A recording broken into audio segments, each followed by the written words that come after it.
Also, can we talk about how goofy it was for Shin to like go back to the bandits and be like, "I'm your leader"? And they're like, "What is she doing? Yeah, The yeah. Is she gonna kill us?" Natives on this planet is abhorrent.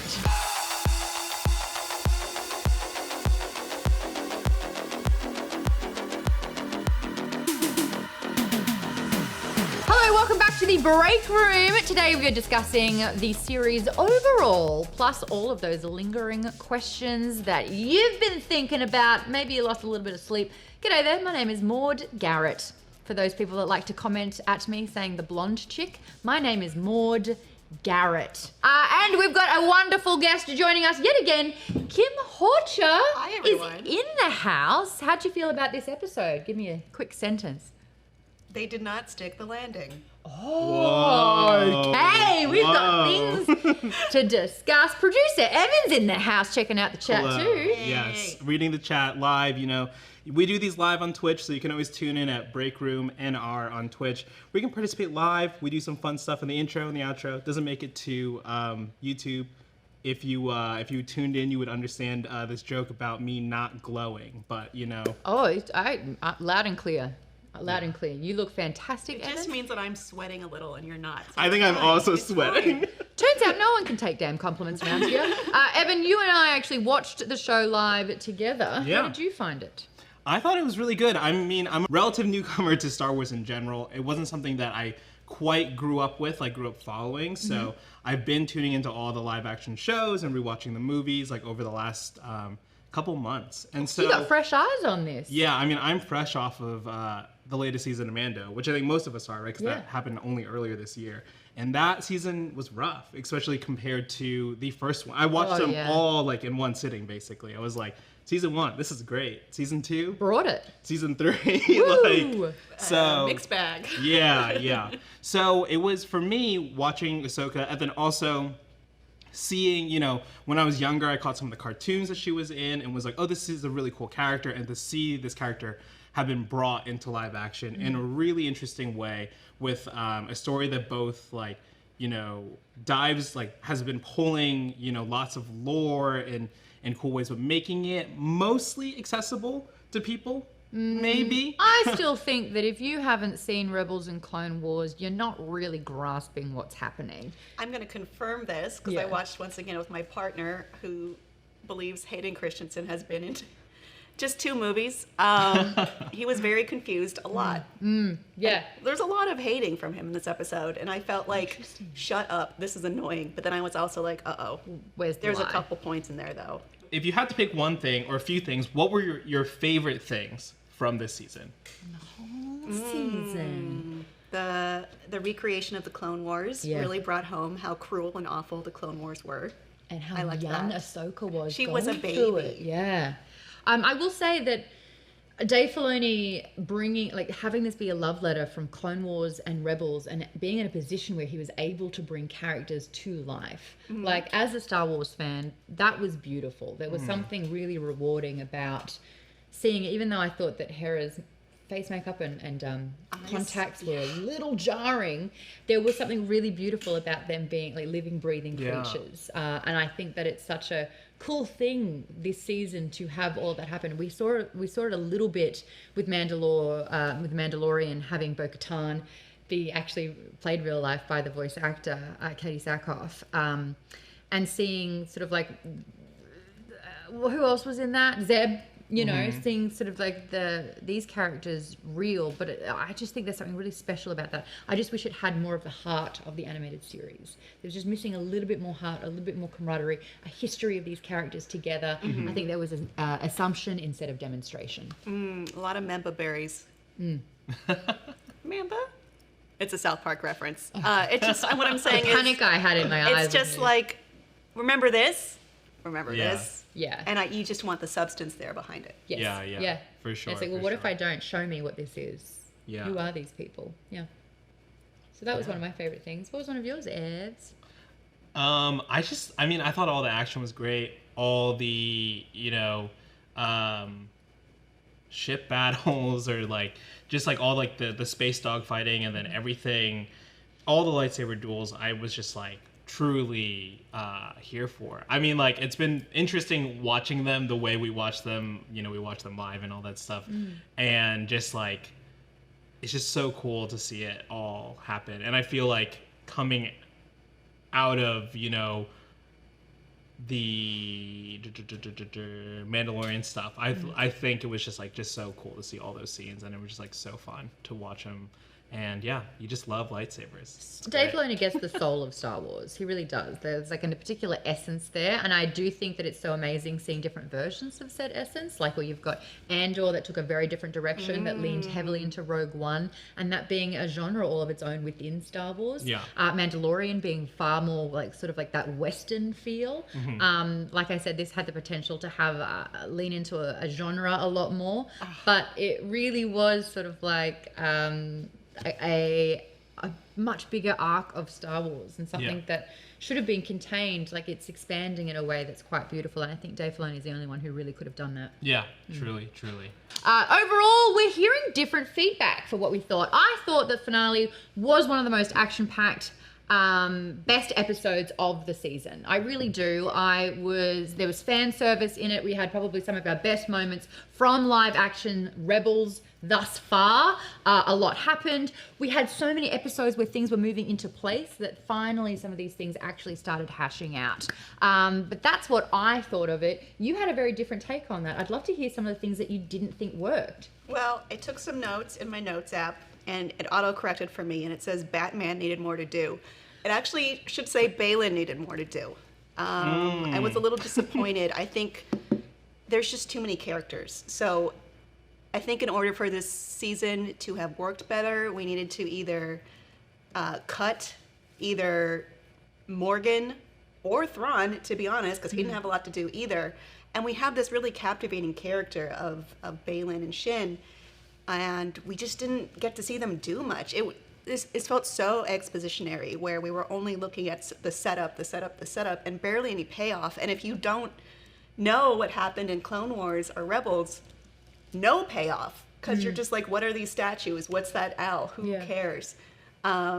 These are words that I heard that night. Yeah. And I think it missed. It wasn't a perfect episode to me. I mean, you can't expect a perfect episode, but I think the best episode this season was episode 5, when we explored Ahsoka and her past. And we literally got live action condensed versions of events from Clone Wars brought to life, which was spectacular visually as well. We had some of the best Star Wars I think we've ever seen on screen, with Anakin kind of like fluttering into Vader. That was just like such a beautiful time to be a fan. But you're making some great points. Shin and Baylan were both introduced characters. So if you're going to introduce these two characters of your not real Sith Lord, but like not exact fallen Jedi and apprentice, it's like, what is that the through story? What is their arc? Because it's like Baylan hints at the fact that something's calling to him, dismisses his apprentice, and then stands on a rock. And you're right, like, there just needed to be, there was way too much vagueness and ambiguity, and just not enough clarity with what that was all about. And Baylan was such a fantastic character that there is no such thing as too much of that. Yeah. He's so interesting. Oh, it's so and we well should have gotten done. more of him, and what he's doing and what he'll do next, or just, I mean, to have Ahsoka's final battle against Morgan. Again.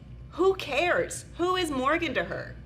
Baylan's the more interesting foil. Yeah, I really did think that they were gonna have a third showdown, right? Kind of like rule of threes right there. Like, I was really hoping for it, and it was weird that we didn't get it. But I do wonder like how much of that has to do with the fact that, you know, Ray Stevenson did pass away before the season started airing. Do you think that they removed stuff from his storyline because of, you know, not knowing what they would do for season 2, or a future appearance of his character? Well, didn't he pass away well after production had wrapped? So you believe there was more, but it was edited out? Yeah. Interesting. I surely hope not. There was an interesting discussion last night where it was like the final moments of Baylan was just him sort of looking. There was no actual dialogue. Yeah. So that ominous look could have been pulled from any of the footage throughout the season and then used in that moment. And the fact that there was no dialogue, that was like an interesting kind of like, what if kind of happening? Because you're right, there was not enough substance for that moment. And again, if you are on a site like Breakroom right here, you will know about sort of what the owl and what the Mortis Gods represent. But even we are still hypothesizing. And that is, I guess that's what the Season 2 draw card is going to be. What did that all mean? Where is it going? And that comes with the question about Ray Stevenson, the actor who plays Baylan, sadly did pass away before the series aired. So I guess with all of this ambiguity and lead up into what needs to be discussed, is there going to be recasting? Now, Kim, let's start with you because you have thoughts about this. Yeah, I mean, this is something I've definitely thought about over the years. I mean, we're looking at Star Wars, and we've seen a lot of kind of goopy recreations of actors who have passed or actors who are currently alive but not the age they should be at this point in the timeline. And I think we have this aversion to recasting different characters if they're, maybe their actors don't fit the role or maybe anymore, or maybe their actors have passed away. And I think what we got here with Baylan really encapsulated why we should be more open to recasting characters. I think it's kind of a mistake to let a character go once the actor passes away, because we're losing so much in the story and we're losing so much in the piece. I mean, I think if we're going to continue at this point of time, we're going to have a younger Luke, Leia, and Han at some point, and we can't just keep pretending they're in the other room, or AIing together another Mark Hamill. I love Mark Hamill. He's great. He's a legend, but would it be so bad if we cast a younger Luke? Yeah, I mean, there was like, not criticisms per se, but even with like Samuel L. Jackson in the Marvels, like I think in the office we like to joke around. It's like, oh yeah, the de-aging looks really good, but you really see it when he like has to like lean on his knee to get up. You're like, he's not a young guy. Yeah. And I think that if we had like a de-aged Mark Hamill, like it'd be a lot of fun, but there'd be some stuff that, I don't know, there might be criticism about like, well, wouldn't Luke be better at fighting or this or that, and yeah, I think younger versions of those characters are definitely necessary. And to your point about recasting to continue like a journey for a character, I think that's really interesting. And I think that's possible with Baylan. I think they could do it. I think it's fresh enough. I mean, I'm trying to think of times when recasting's been necessary. We've seen it in Game of Thrones with Dario Naharis, and that was just a discrepancy between sort of the actors, and they completely recast it. Didn't even look like the same guy. No. They did not try to hire someone that had the same facial hair even. Yeah. And we kind of just went, oh, okay, I guess. All right. Yeah, we just kind of took it. And so, like, adapting to a brand new character isn't out of the realm of possibility. And I think give the audience credit, especially when it is known news that he has unfortunately passed away. And I just feel really bad for the poor actor who has to step into Baylan Skoll's shoes because Ray Stevenson has done such a brilliant job at this.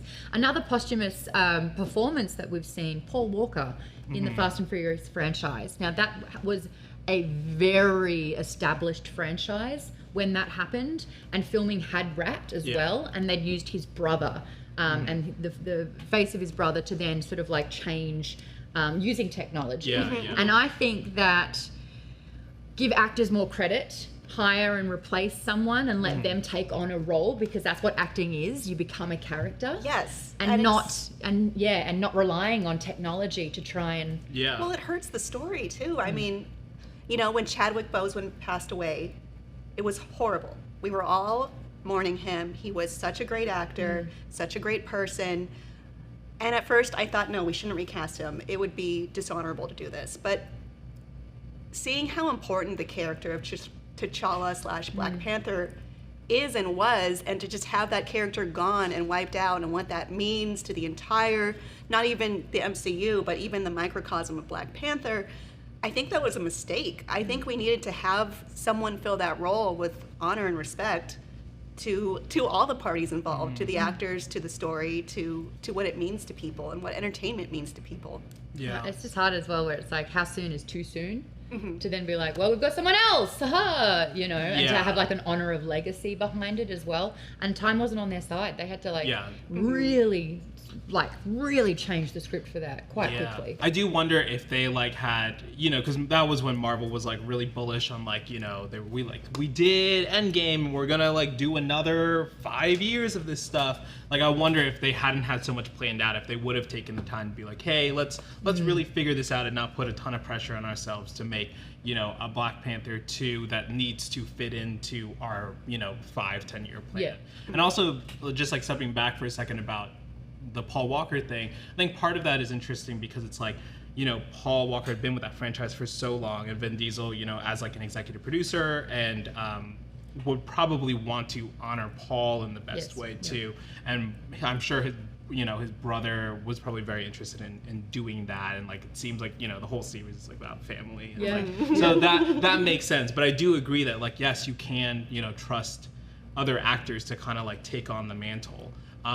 Especially with a very new first time seen in canon character here. And I feel like his story, Baylan's story, is just getting started. You know? Exactly. Yeah. I also want to shout out a comment in the chat. There's a bunch of people saying this, but Hector Navarro is in the chat. Oh, hey, Hi, Hector. My Hector boy. said, I would love if Lucasfilm decided to heavily promote a book or comic book series where they could wrap up unresolved storylines. That would be great, because Yeah. I think they spend a lot of energy trying to retroactively make things make sense. Yeah. Like sometimes I fear they're trying to make Snoke make sense, and I just feel, no, it's okay, just leave it, it's fine. Shat the bed, you know? It's just change the sheet. Accept the L and move on. There was a really fun theory. We did an episode on Monday where we were reading Reddit theories about the Ahsoka finale, and somebody had said, like, I think they're setting up Snoke. I think the power that Baylan senses is Snoke. And I was like, I really hope not. Let it Snoke. And they had a really good argument for it. It was like, but I was like, all right, are we gonna make Snoke make sense here or not? We don't have to. There are so many stories. There's so much potential to explore. That's not that. A comic or a book, a novelization would be a great choice, because if you want it, it's there. And if you don't, here's something else that's great to look at. That's not that. And the character doesn't have to rely on an actor as well. Yeah, you know, with for Snoke sure. especially. Bringing it around. Yeah. Hey, speaking of theories and breaking down conspiracies via Reddit, we're going to be chatting a lot more about that. But first, a word from Evan. Yeah. Shout out to Prince Riley Phoenix for resubbing. I get to do this live on camera now because I'm here. Woo! And I guess we'll have a camera for me at some point. But hey, thanks for resubbing. Thanks for supporting the network. And if you want to support us, you can check out nerdride.shop, where you can always grab the latest and greatest new Rockstars gear. Now I have to step off camera to grab the shirts. Oh, Which yeah. sucks.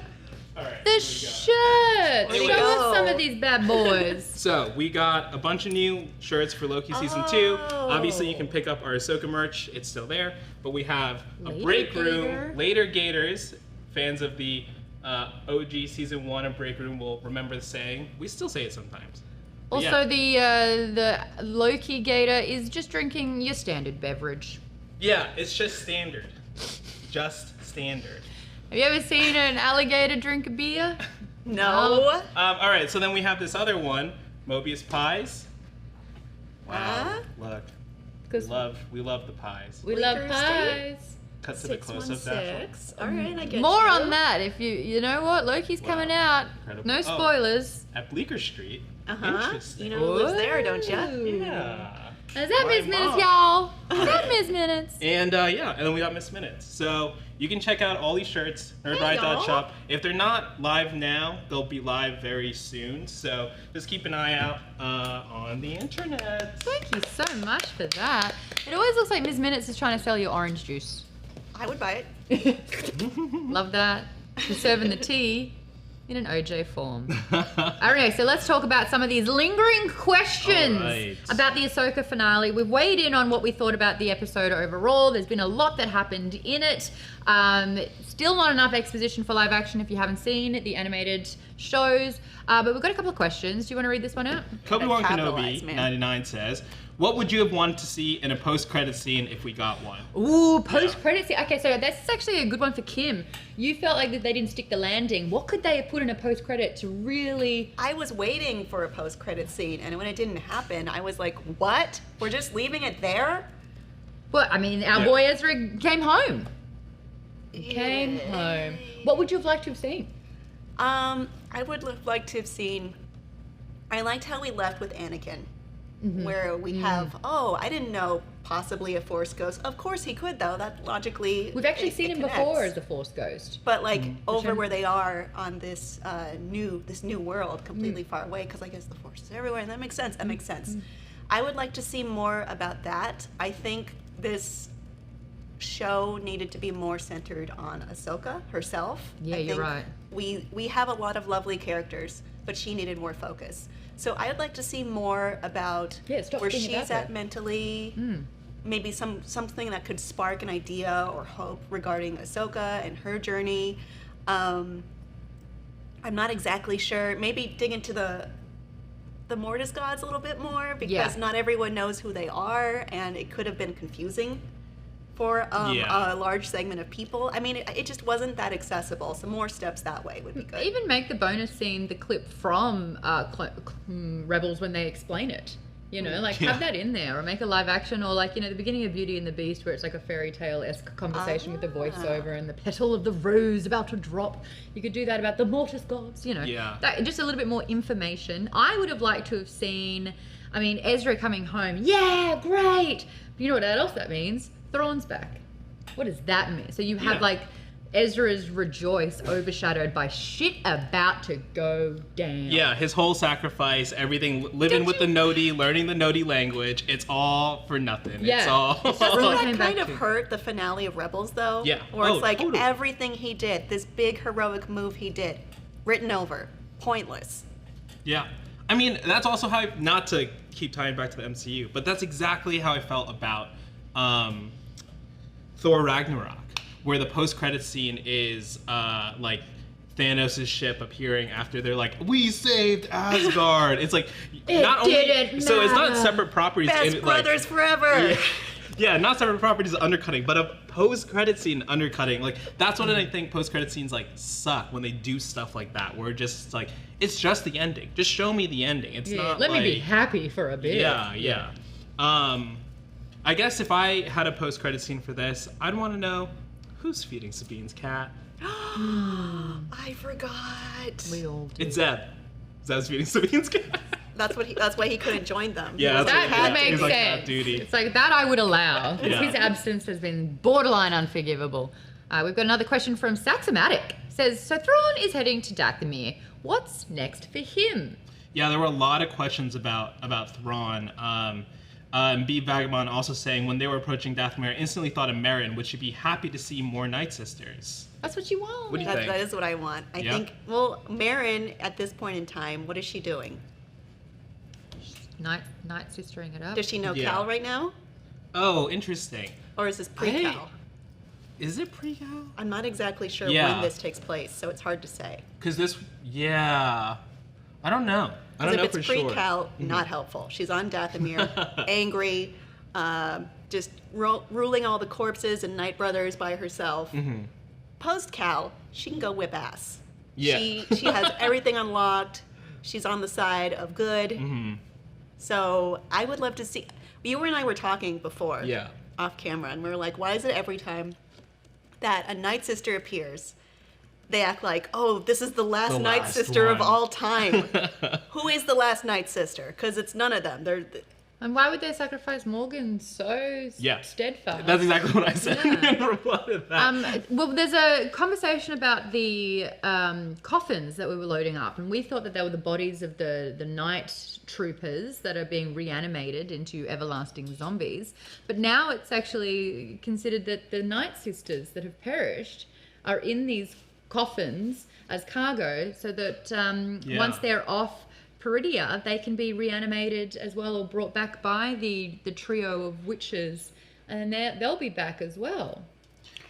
Is that terrible though? I mean, in Star Wars Jedi Fallen Order, that is what it is, and it seems like it's not that hard to mow through them.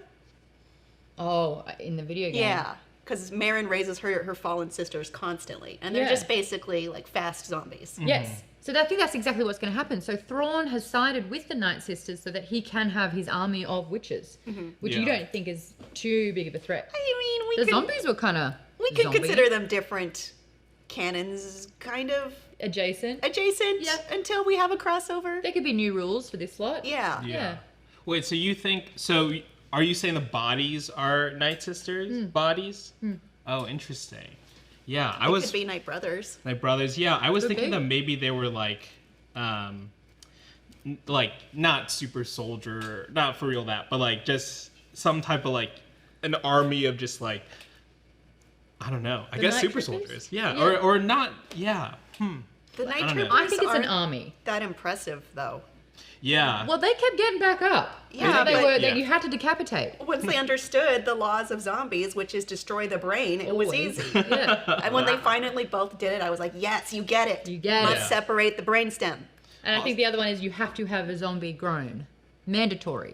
Yeah, if that is going to come back mandatory. up, the shoulders need to hunch forward. They need to have more of a looming presence, and you need to get a Yeah. which we got. Yay. I mean, I love that moment though when Sabine finally was able to get the lightsaber and then just like straight through. Oh, Right through the beautiful. brain. It was We so love that. cool. And I like- liked the force push through Ahsoka's blades as well. Oh yeah. That was nice. awesome. Yeah. I mean, all of that, like, just the action direction was so. It was great. And I know that, we were saying that maybe Ahsoka should have been having a duel with Baylan's skull, but seeing Morgan Elsbeth in action and having that actress go absolutely balls to the wall, she does some of the best stunts. Yeah, And yeah. I just love, because like she just had dialogue this entire show. So to Yeah. see her back in action as like her sign off, I loved that. Like I was such a big fan of that whole battle. Like it didn't really make sense where it's like, don't make sure they don't get on the ship, and then she And then they sees just Sabine immediately and run Ezra, around onto the and she's ship. like, no, it's just Ahsoka. It's her name in the title, so she's the only threat. But it was Yeah. nice seeing that again. But I mean, there was a really important line of dialogue that some people might have missed. That was the fact that Ezra said that Thrawn woke up the witches. That he woke them up. So I think that again leans into the fact that it could be the Nightsisters in the cargo Yeah. that are ready to rise. Yeah, I mean, and then Kim and I were talking about this before the show, but it's like, if he woke up the witches, like, how would he have known to do that? Well, you they know? talk. Right. These witches talk, but I think it's like, if he's these three witches that exist on Peridia, like, how did he even meet them? Or if he had to bring them either to life or wake them up, what did he interact with in order to, like, make that happen? Right, because Thrawn doesn't have force abilities. Nope. His thing is, he understands the force is powerful. He finds force users to do things for him. How did he I do wonder this? if these are the only three remaining ancient sisters. Like they are like the top of the chain basically for it. And then the conversation really need to be, what do they both gain from each other? Thrawn has the ship, and the witches have the power, the magic. And so they have what he needs, and he has what they need. Yeah. And that's why that's meshed together. So and that's why they worship him as well. They're like, hey, you're going to get us off this planet in that big bad ship. Yeah, we'll do anything that you ask us to, Grand Admiral. It's logical. And that's what Thrawn is all about. It makes sense. Yeah. So do you think we'll see his new plans take form, like, in a second season of Ahsoka, or would we just see it in, like, the Filoni movie?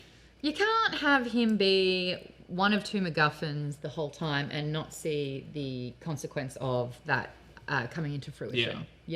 Like Ezra's back. What does that mean? Thrawn's on Daphne. What does that mean? It needs to play out. Yeah. Unless they decide to, like, completely just sideline. No, it's not a Thrawn. character like Thrawn. That They've guy already won't wasted die. him too much, to be honest. Yeah. They really have to put him needed into more focus. Thrawn, Yeah. And yeah, do you think we'll see his involvement in growing the First Order? That's probably going to be a big component of, like, what the future of his character is, no matter what, where what form it takes place, I right? think there may be infighting to come within the. Oh yeah, that that makes side. sense. Yeah.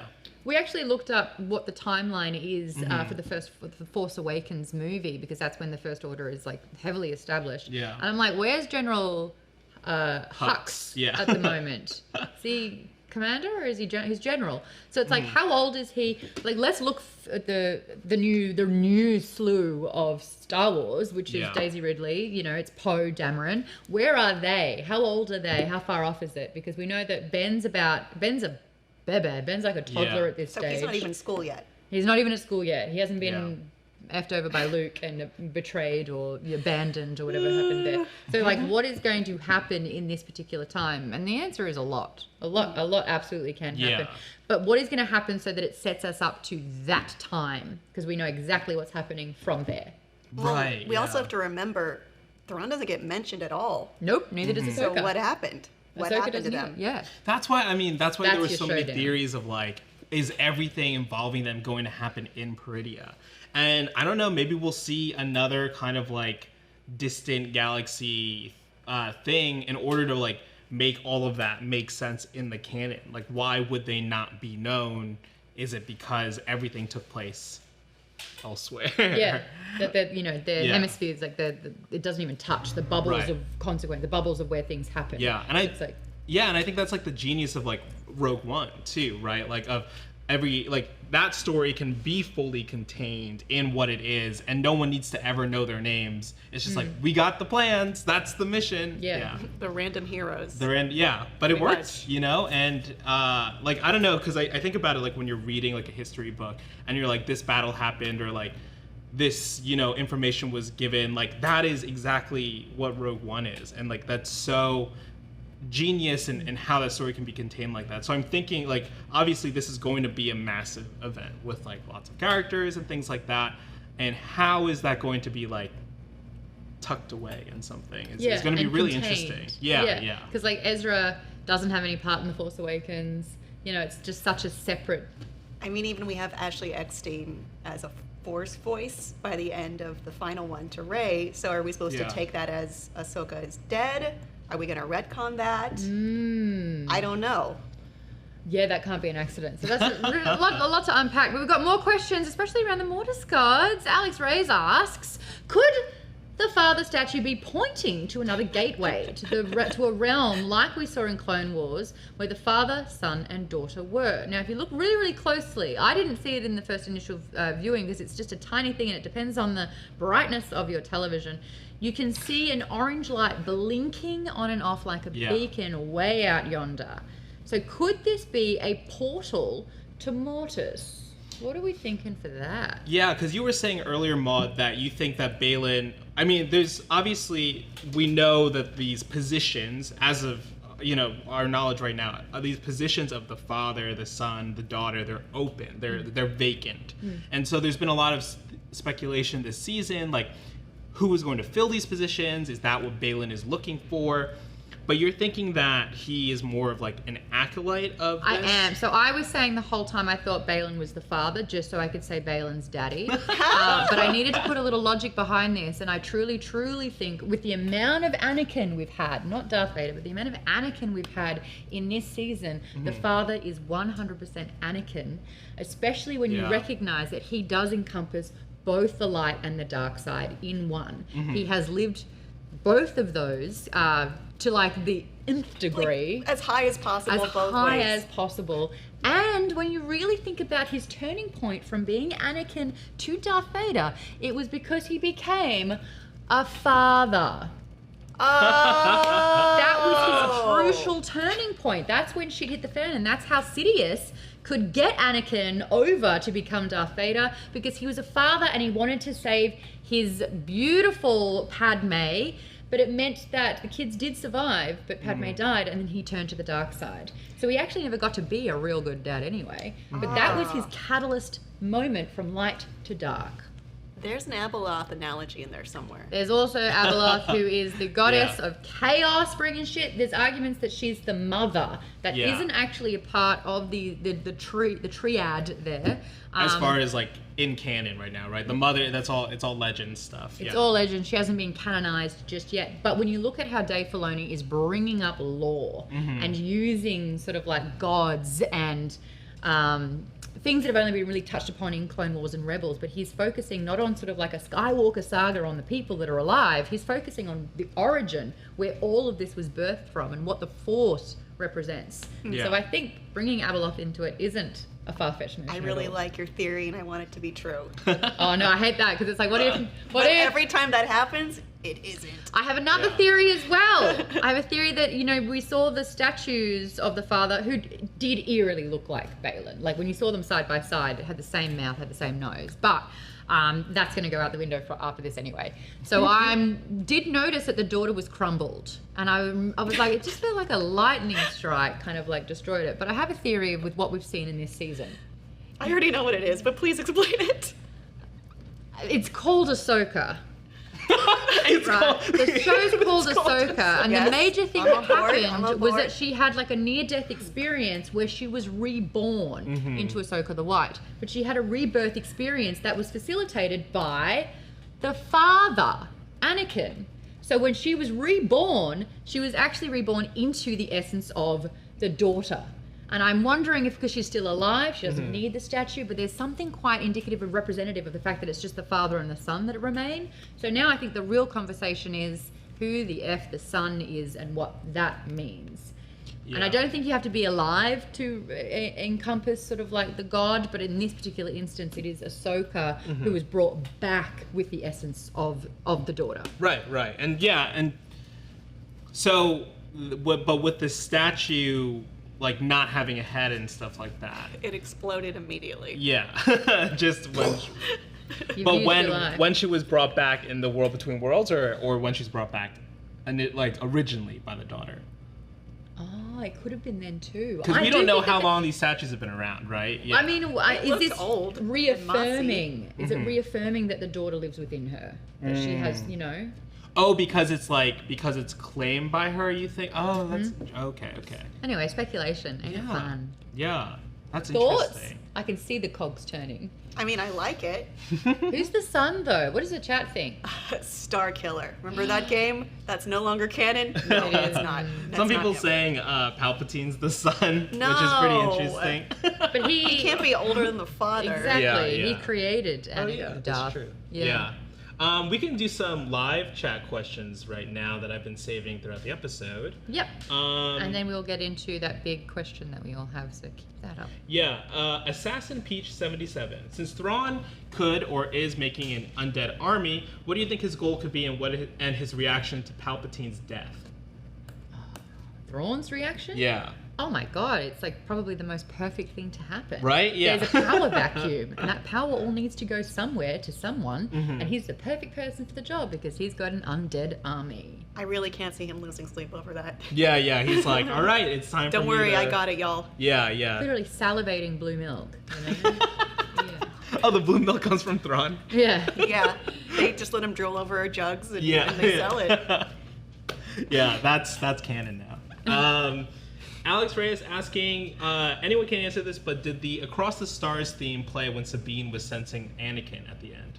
Oh, that's interesting. I don't know. Yeah. That's worth a rewatch. Yeah, worth it to rewatch and headphones you let on, us know. Volume all the way up. I did notice it was kind of like a Star Wars theme, but with strings more strings? Yeah. Solemn strings? Yeah. So I don't know if that answers you. I'm excited to rewatch like the last kind of like 30 minutes of the episode. I had a theory last night when I had my initial thoughts that the whole season should have had more horror elements to it and really leaned into horror as a genre. But then it kind of like, this is Dave Filoni's love letter to Clone Wars and Rebels, and nothing was horror about that because it wasn't made for a horror audience at all. You mean lean more into the undead aspect? Yeah. I mean, we had like very scary flame. We had like the sword. We had like really cool like horror elements there with zombies. I'm like, what would it look like if the whole season was in that vein? Just do like a Halloween one shot, like Werewolf by Night last year. Oh yeah. Yes, all by itself, please. doesn't have to connect. Just a special for us. Black and white. So the big question is that now we've set up so much of Baylan Skoll's story. It's only just beginning.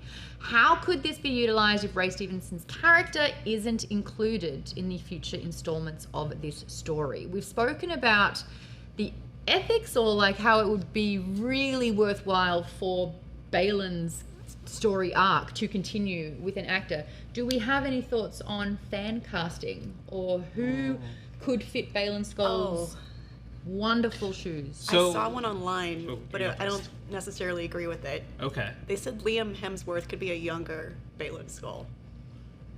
They just put their faces together. He's already replaced this guy. Stop Oh, right. I thought you were turning your back out of anger. I see it now. Maude's walking off set. He's a little too young, though. I want modern right now, Baylan. I've heard Liev Schreiber.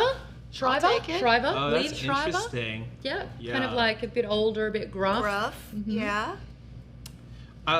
Yeah, I was thinking that what they could do if they weren't going to recast the role is that they would have the whole... Also, can we talk about how goofy it was for Shin to like go back to the bandits and be like, "I'm your leader"? And they're like, "What is she doing? Yeah, The yeah. Is she gonna treatment kill of the us?" natives on this planet is Yeah, that's true. abhorrent. I'm thinking that they could just like abandon whatever things they had like with her and the bandits, like set that aside, and she could find that portal. Like she could be like spend the rest of her time in Peridea searching for Baylan, find that portal and whatever, or find that light, and whatever is there, the being or this entity or power could be like your master, like hinted that you may like come or something, and then like.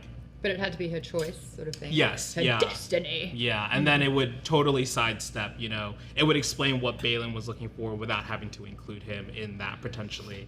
Or like, you know, he gives up his spirit to whatever this entity is, and then he like can be reformed in the form of a Liam Hemsworth younger version Right. of him. So He's like, I'm going to take I'm the myself, but yeah. younger. Perfect. Yes. So he's like a key or a vestibule, kind of. Yeah. Oh, What that's if the interesting. orange flashing light is just Shin standing on a mountain flashing her lightsaber? Yeah, Morse just like, code. yeah. I'm still Come back. here. I still need you. Yeah.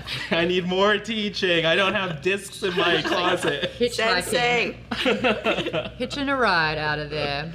Well, there you go. gosh. That is it for Oh, wait. us for Hold on. today. What? You Sorry. got more? Yeah, I gotta on-screen produce this one because usually I would do this off-screen.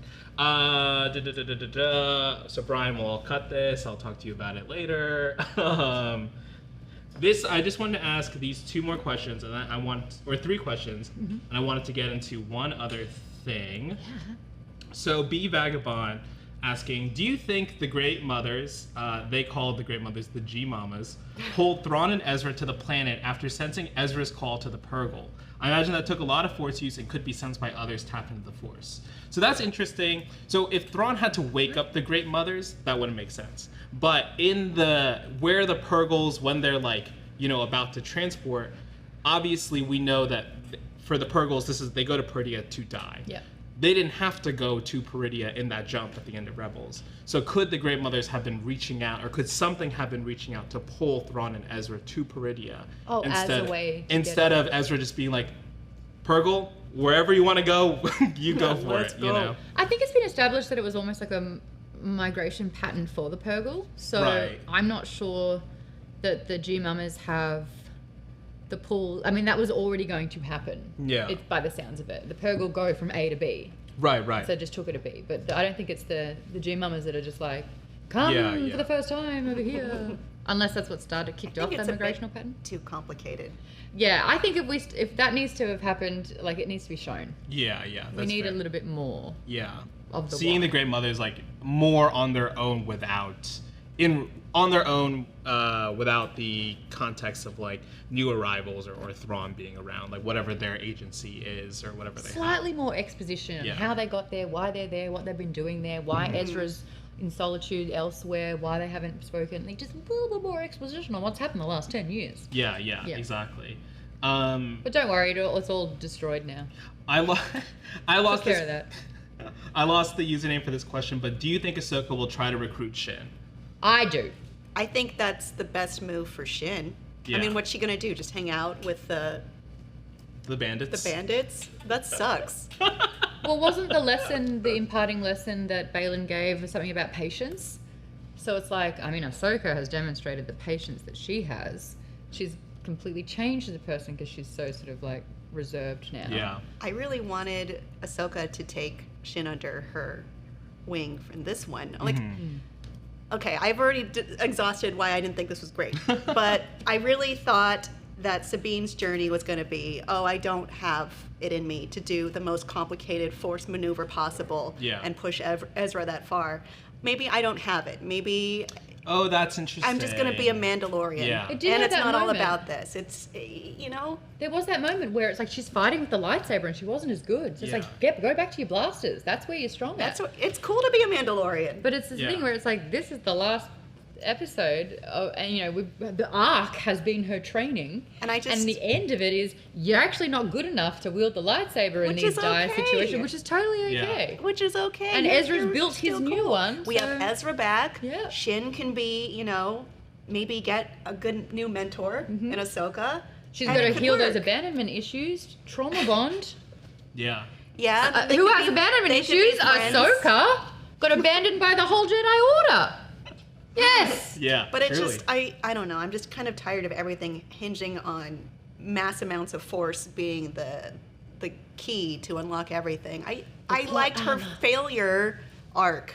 I liked it. All right, and then last question here from Hector is funny. Maude, Hector. what does Dave's cowboy hat represent? Yeah, what's the symbolism there? I know that he's always got that cowboy hat. He really likes wolves. Wolves is another one of his symbology. In fact, when Iman Esfahani went for his audition, they got onto the topic of wolves and Pokemon. Oh, And they that's bonded fun. over those two things. Dave's cowboy hat, I think it's an aesthetic choice, but you know how, like, I used to do a red lip a lot. That used to be my thing. I moved on. Dave hasn't. Wow. There's not more to that. Wow. So he's low on his aesthetic evolution. I is think what that, you're you know, saying. if the shoe fits and if the hat slays. Mm-hmm. Is that, Hector, what were you after from me for that? What did you want? He wears a cowboy hat. I think it was mostly just a joke. Well, on that note, that's it for us today. Make sure to subscribe to the Breakroom channel on YouTube and follow us on Twitch, where we do these live at Breakroom NR. Maude, Kim, where can the people find you? Go, Kim. Stop trying to find me. Oh, you don't have to plug anything No, if I'm you don't kidding. want. I'm kidding. You can find me at either at Kim Horcher or at Kim Scorcher on any social media platform. I messed up. They're not the same. It's not unified. I can't take it back. But the pun was worth it. Yeah, worth Well, it. so you know how it's pronounced. Yeah. It also rhymes with torture, but it's spelled different. So I went this way. Yeah. Yeah. I'm Maude Garrett because there's only me and one other person with the name and I took all of the handles. Sorry, Maude Garrett in Oklahoma. The only other Kim Horcher is dead, so I basically won. And how did that happen, Kim? Nobody knows.